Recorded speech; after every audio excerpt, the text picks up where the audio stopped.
Hello, আসসালামু আলাইকুম guys, সবাই কেমন আছেন? আসসালামু আলাইকুম।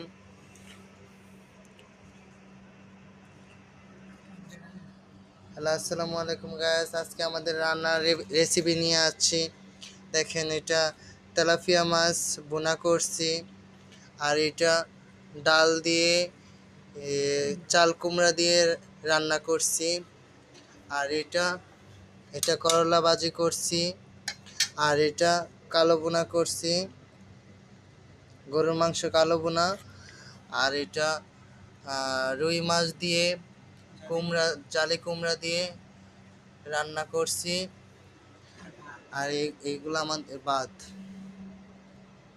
এখন আমরা এখন আমরা খেতে বসছি। কেমন হয়েছে সবাই কমেন্টে জানাবেন। কার কোনটা পছন্দ সবাই কমেন্টে জানাবেন। ওকে, ভালো থাকবেন সবাই।